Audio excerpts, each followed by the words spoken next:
Bienvenidos a una nueva entrega de Internacionales RNA. Les saluda Ileana Leiva y qué bueno que se informe con nosotros sobre lo que está ocurriendo en el mundo. A continuación le presentamos lo más destacado. Ya son más de 111.000 los casos confirmados de coronavirus y más de 3.800 los fallecidos por esta enfermedad. Situación que mantiene en alerta a los países que han intensificado las medidas de seguridad. El Salvador anunció que a la restricción migratoria del país se sumaron Francia y Alemania al encontrarse entre las primeras 6 naciones con más casos de coronavirus.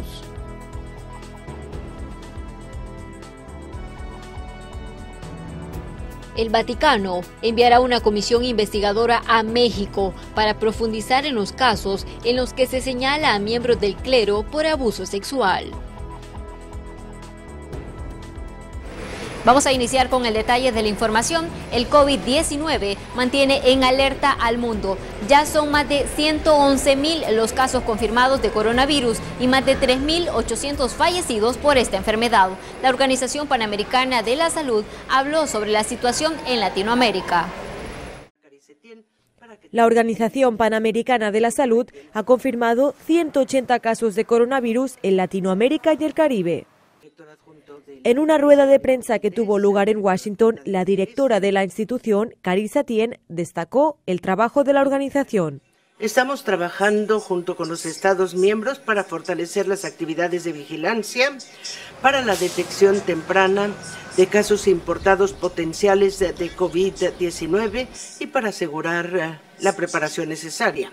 Informó que desde el pasado enero la OPS ha capacitado y equipado 20 laboratorios en la región para llevar a cabo pruebas y diagnósticos de COVID-19. Además de destacar los fuertes compromisos políticos en la región, la directora planteó 3 posibles escenarios que pueden suceder. 1, en donde no haya transmisión, aun cuando la vigilancia sea adecuada. 2, que haya brotes en ambientes cerrados como casas de ancianos, escuelas, barcos, cruceros, etcétera. Y 3, que haya una transmisión comunitaria muy amplia.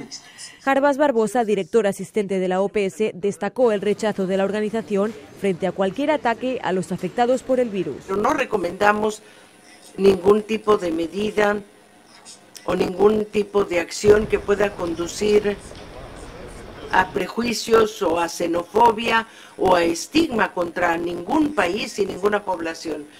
También comentaron que la organización se ha mantenido en un estrecho contacto con la OIM y ACNUR para así poder seguir la pista a las poblaciones migrantes, ya que algunos de ellos no tienen un acceso fácil a la atención médica, lo que impide una detección temprana y un tratamiento adecuado. Desde Washington les informa Julia Riera de La Voz de América. Y el presidente de Estados Unidos, Donald Trump, aprobó un fondo de emergencia para combatir la crisis del coronavirus. En total, son 8.300 millones de dólares que acordó el Congreso. Estados Unidos destinará 8.300 millones de dólares a combatir la crisis del coronavirus. Aquí están 8.300 millones. Lo estamos haciendo muy bien, pero es un problema inesperado. ¿Qué problema?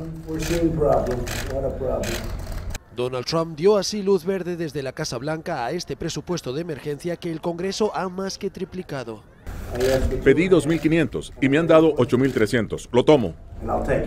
La oposición impulsó el aumento de los fondos destinados a esta crisis sanitaria. De hecho, la presidenta de la Cámara de Representantes, la demócrata Nancy Pelosi, considera que la administración está atenuando el impacto del coronavirus en Estados Unidos.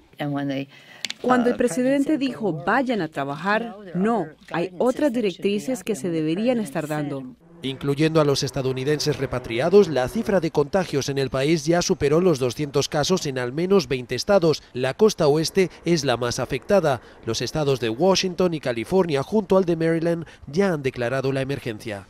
Bricio Segovia, Voz de América. Y damos seguimiento a la situación en Estados Unidos tras los crecientes casos de coronavirus que mantienen preocupados a los estadounidenses, en gran medida por el impacto económico que podría afectar al país. Para actualizar la información, nos enlazamos con la periodista Laura Sepúlveda de La Voz de América, que nos amplía. Adelante. Una indiscutible tensión hay entre los inversionistas, quienes precisamente tan solo unos minutos después de que abrieran los mercados comenzaron a ver estos números en rojo, pero un rojo preocupante, pues hubo una caída del 7% en las acciones y debido a esto se tomó la decisión de que habría un cierre temporal de 15 minutos, lo que se llama un circuit breaker, y lo que busca es resetear la intención de los inversionistas, que se puedan relajar y puedan avanzar con inversiones recuperando los mercados. Esto causó una leve recuperación, pero seguimos viendo los mercados en rojo durante la jornada de esta mañana y es por eso que los expertos pues mantienen su atención sobre la situación que atribuyen a todo este tema del coronavirus. En el estado de Nueva York ya se han confirmado 105 casos y toda la situación, por supuesto, sigue generando bastante tensión. En caso de que los mercados llegaran a registrar una pérdida del 20%, esto ya no generaría un circuit breaker de 15 minutos, sino que por el contrario cerrarían los mercados por el resto de la jornada. Mientras expertos, algunos de ellos lo atribuyen al coronavirus, el presidente de los Estados Unidos, Donald Trump, hizo un pronunciamiento en donde atribuye esta situación de la caída, especialmente del petróleo, a las tensiones entre Arabia Saudí y Rusia. Una situación que genera todo tipo de reacciones, pero que a la hora de la verdad mantiene solamente la atención en Wall Street para mirar cómo avanza el resto de la jornada. Esta continúa siendo una noticia en desarrollo desde la ciudad de Nueva York. Soy Laura Sepúlveda de La Voz de América. Continuamos siempre sobre este tema y es que el gobierno de El Salvador anunció que a la restricción migratoria de países se sumaron Francia y Alemania debido a que están entre los primeros 6 con más casos de coronavirus. Los viajeros provenientes de Alemania y Francia ya tienen prohibido el ingreso a El Salvador, restricción que se suma a las naciones de China, Irán, Italia y Corea del Sur, y es que es la lista de los lugares donde hay más casos del nuevo coronavirus. Además, el programa del Ministerio de Turismo llamado Stop Over, que consiste en facilitar la visita a lugares turísticos a personas que usan el país como ruta hacia otro destino, está suspendido de forma temporal. Restringir la entrada al país a personas provenientes o que hayan estado en tránsito en los aeropuertos de Alemania y Francia. Suspender hasta nuevo aviso el programa de Stop Over. Esto va para la parte aérea y también el programa que se tiene en la parte marítima. Y es que se permitía a personas en tránsito hacia otros países hacer escala en El Salvador para conocer sitios de interés. Momentáneamente eso se suspende por las razones que todos sabemos, por el tema. En al menos 24 horas, las personas en cuarentena pasaron de 80 a 90 casos. También ya hay pacientes a los que se les otorgó el alta médica y no representan peligro de contagio para los salvadoreños. 23 casos de cuarentena controlada, de los cuales ya se fueron dados de alta totalmente libres de enfermedad a 17 y se cuentan ya más de 90 casos de vigilancia domiciliar. Buenas tardes, quiero comentarles algo que ahorita vengo saliendo del médico por un dolorcito que le dio a mi niña. Es uno de los audios que circula en redes sociales y en servicios como WhatsApp. Esos casos serán llevados ante las autoridades. El Gabinete de Salud, de nuevo, insiste en hacer caso omiso a este tipo de mensajes y a no difundirlos. Y además son atentatorios a la tranquilidad. Como estamos en medio de una emergencia y está declarada una emergencia, cada uno de estos materiales que llegue a nuestras manos los vamos a entregar a las autoridades porque no podemos ser pasivos. Ante el avance del coronavirus en Latinoamérica, El Salvador ya cuenta con 3 cámaras termográficas más que servirán para revisar el ingreso de personas con síntomas de la enfermedad. Estas 3 cámaras son cámaras estáticas, las cuales pueden captar bastantes viajeros o flujo de personas dentro de un momento de acción, identificando si uno u otro presenta sintomatología, en este caso proceso febril. Desde que iniciaron las restricciones migratorias para las personas provenientes de los países con más casos de COVID-19, El Salvador ha negado la entrada a 20 extranjeros y han sido retornados a su último punto de salida o hacia su lugar de origen. Con imágenes de Ricardo Tobar, Inmar Batres, Noticiero Hechos. Además, el Papa Francisco, por su parte, manifestó el domingo su cercanía con los enfermos de coronavirus en su primer rezo dominical por streaming, con el objetivo de evitar las aglomeraciones. El Papa Francisco realizó su primer rezo dominical por streaming en medio de la epidemia de coronavirus. El Vaticano anunció que el pontífice emitiría la plegaria de esta forma para evitar las habituales aglomeraciones en la Plaza de San Pedro y cumplir con las medidas exigidas en Italia para contener los contagios. Estoy cerca a través de una oración con la gente que sufre por la actual epidemia de coronavirus y todos los que los cuidan. Me uno a mis hermanos obispos para impulsar la fe de vivir este difícil momento con la fuerza y la fe, la certeza y la esperanza y el fervor de la caridad. Hace más de una semana que el Papa, de 83 años, no sale del Vaticano. En el video transmitido desde la biblioteca del Palacio Apostólico envió otro mensaje de solidaridad a quienes padecen la guerra en Siria. Déjenos rezar por esas personas, nuestros hermanos y hermanas en el norte que sufren tanto, en el noreste de Siria, en la ciudad de Idlib. La enorme explanada estaba casi vacía, las personas mantenían más de 1 metro de distancia entre ellas y para acceder no había filas como suele ocurrir a causa de los controles de seguridad. Hasta el 15 de marzo no se permitirá que los fieles participen en las misas en la residencia Santa Marta y el pontífice celebrará la Eucaristía en privado. La Basílica de San Pedro, en cambio, permanecerá abierta y el flujo de acceso será gradual, mientras los museos vaticanos, entre los más visitados del mundo, permanecerán cerrados hasta el 30 de abril. La Ciudad del Vaticano, el estado más pequeño del mundo con 450 habitantes, la mayoría ancianos obispos y cardenales, anunció el viernes su primer caso de coronavirus. Además, en Irán, más de 1000 bomberos trabajaron en una jornada de desinfección en las calles, esto como una medida para combatir el coronavirus. Los bomberos de la capital iraní, Teherán, desinfectaron la autopista más larga de la ciudad el viernes en un nuevo esfuerzo para combatir el brote de coronavirus. Unos 1.500 equipos de bomberos se dispersaron a lo largo de los 18 kilómetros de la avenida Valiasar, bordeada de árboles, para rociar el desinfectante sobre las aceras, pasamanos, paradas de autobuses, alcantarillas, bocas de inspección y otras superficies. El portavoz del Departamento de Bomberos de Teherán, Jalal Maleki, dijo que los equipos de bomberos también desinfectarían los exteriores de las tiendas si los propietarios lo quisieran. Algunos tenderos, como el dueño de una tienda de comestibles, acogieron con agrado el desarrollo. Sería genial si lo hicieran todos los días. No debería ser algo de una sola vez y debería hacerse con frecuencia, especialmente en lugares como este, donde hay mucho movimiento y tráfico, dijo el propietario de la tienda de comestible Reza Razainejad. Irán es uno de los países más afectados por el coronavirus, con 124 personas fallecidas y 4.747 casos confirmados. Se han confirmado más de 4.990 casos del virus que causa la enfermedad COVID-19 en todo el Medio Oriente. Irán e Italia tienen el mayor número de muertes del mundo fuera de China.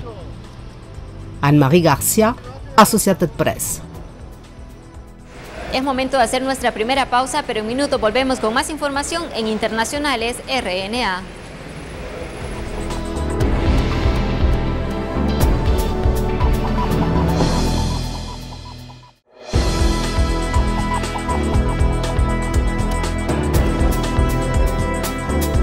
Gracias por informarse con nosotros. Continuamos con más noticias. En España, miles de mujeres marcharon en Madrid y otras ciudades en la conmemoración del Día Internacional de la Mujer.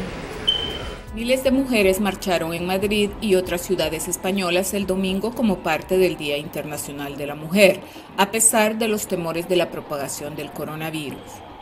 Una pancarta masiva que decía, con derechos sin barreras, feministas sin fronteras, se llevó al frente de la marcha en la capital. Las autoridades sanitarias españolas no impusieron restricciones a la marcha, pero sí recomendaron que cualquier persona con síntomas similares al coronavirus se quedara en casa. España tiene 17 muertes y más de 500 infecciones por el virus.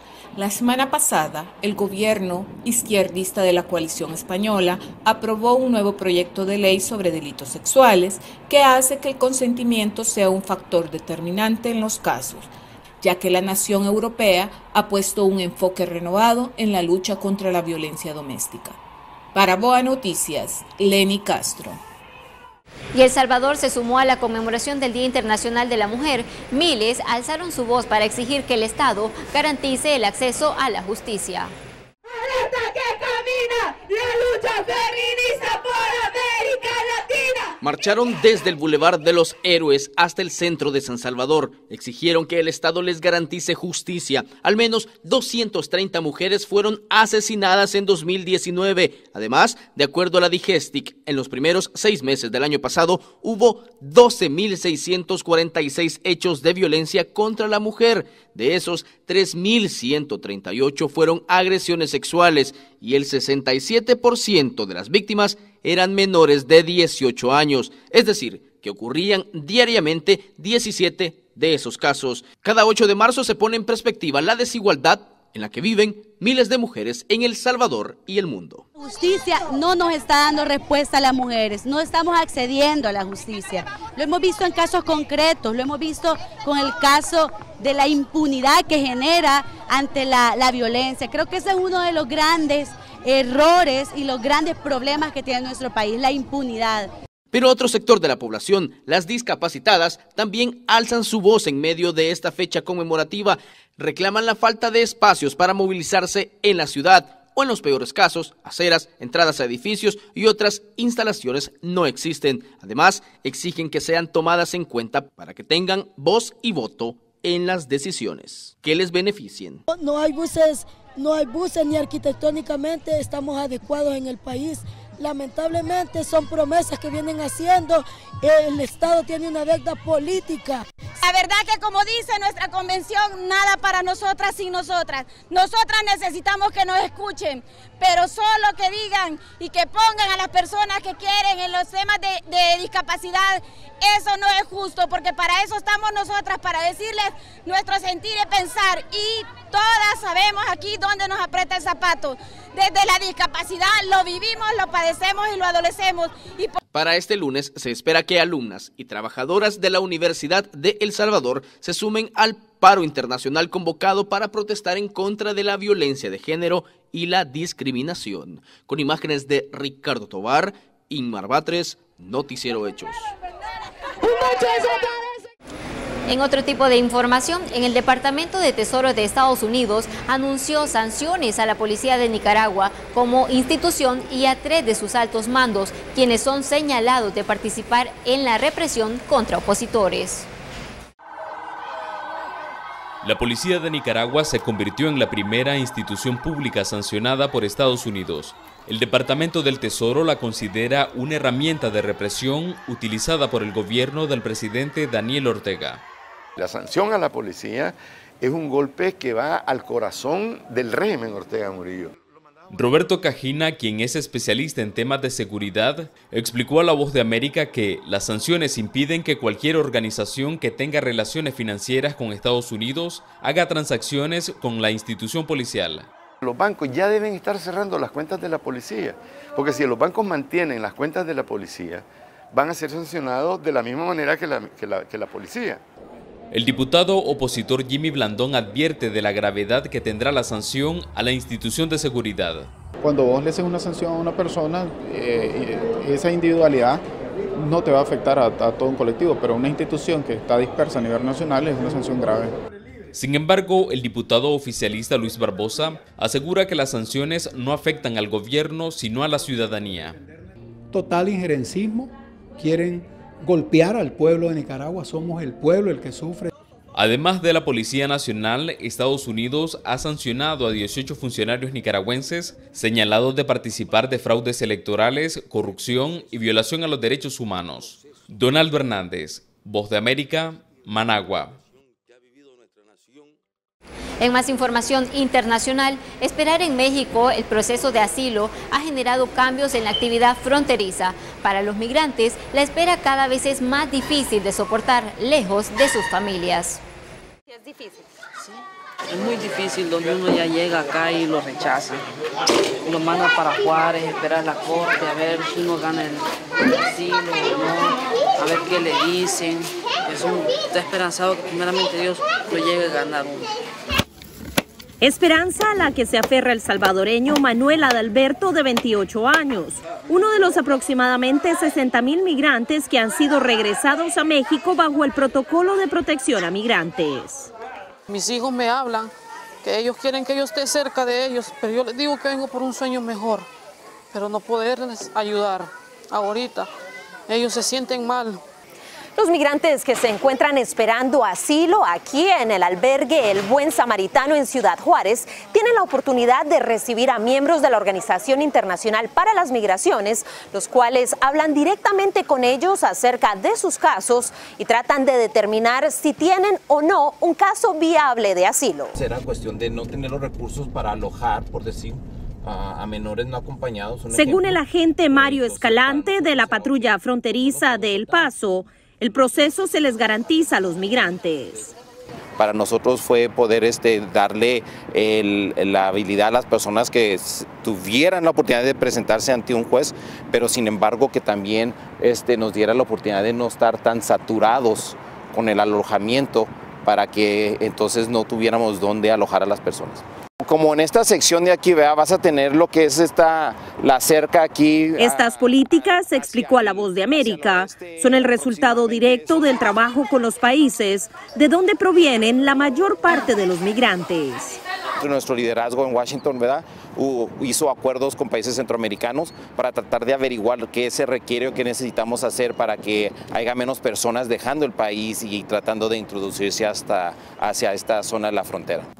Para el pastor Juan Fierro, a cargo del refugio El Buen Samaritano, estas medidas prolongan el proceso, así como dificultan la representación legal.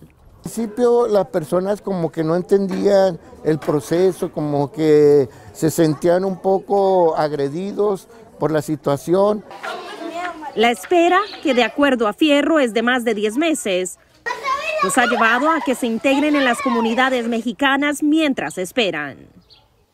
Ellos entendieron que este tiempo de espera tenían que realizar otra actividad y algunos ya se buscaron un trabajo, sí, porque se les dio su permiso para que puedan trabajar aquí en México. Y esto a tan solo metros de su soñado destino final. Celia Mendoza, Voz de América, Ciudad Juárez, México. Momento de una nueva pausa, pero no nos cambie porque volvemos con más información en Internacionales RNA.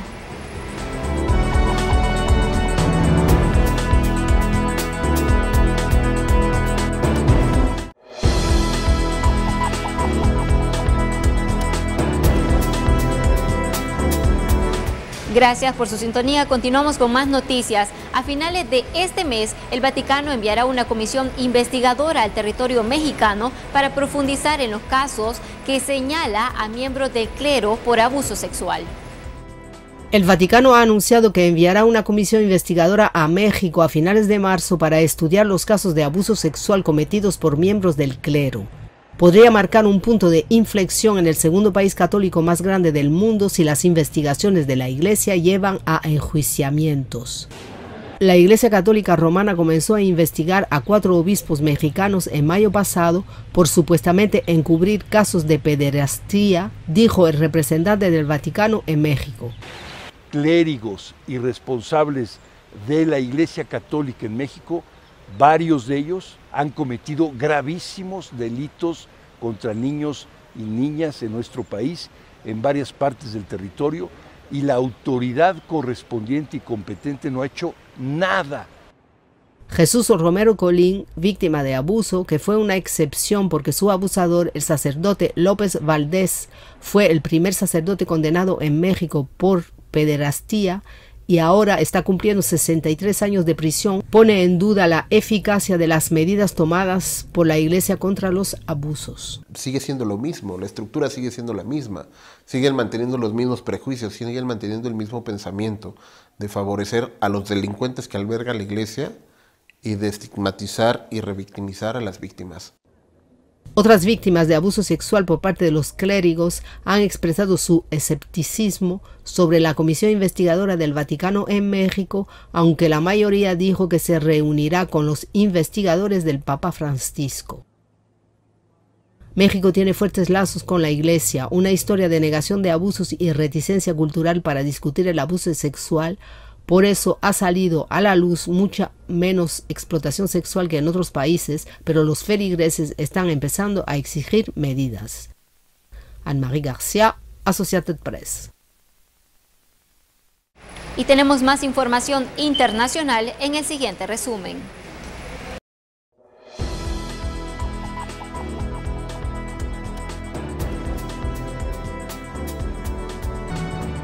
La bolsa de valores de Kuwait dejó de cotizar temporalmente el lunes por segundo día consecutivo luego de que el índice principal cayera un 10% debido a que la OPEP no llegó a un acuerdo sobre producción y reducir los precios del petróleo en más del 30%.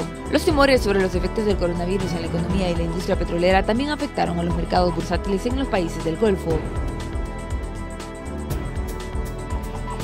La presidenta de la Comisión Europea, Ursula von der Leyen, se mostró desafiante el lunes cuando dijo que los huéspedes de Europa no estaban abiertos a los inmigrantes. Von der Leyen estaba abordando las preocupaciones sobre una acumulación masiva de inmigrantes en la frontera de Grecia y Turquía, después de que el presidente turco Recep Tayyip Erdogan anunciara que su país ya no evitaría que inmigrantes y refugiados cruzaran a países de la UE. Muhyiddin asumió el cargo hace una semana después de la deserción de su partido y la renuncia del primer ministro Mahathir Mohamad provocó el colapso de la antigua alianza gobernante, pero su regla ha sido cuestionada por Mahathir y sus aliados que han pedido una votación en el Parlamento para aprobar su reclamo de apoyo mayoritario. Muhyiddin dijo el lunes en un anuncio televisado que el nombramiento de 4 ministros de alto rango creará un gabinete que sea más eficiente y centrado. Este es un informe de Kelly Abrego para la RNA.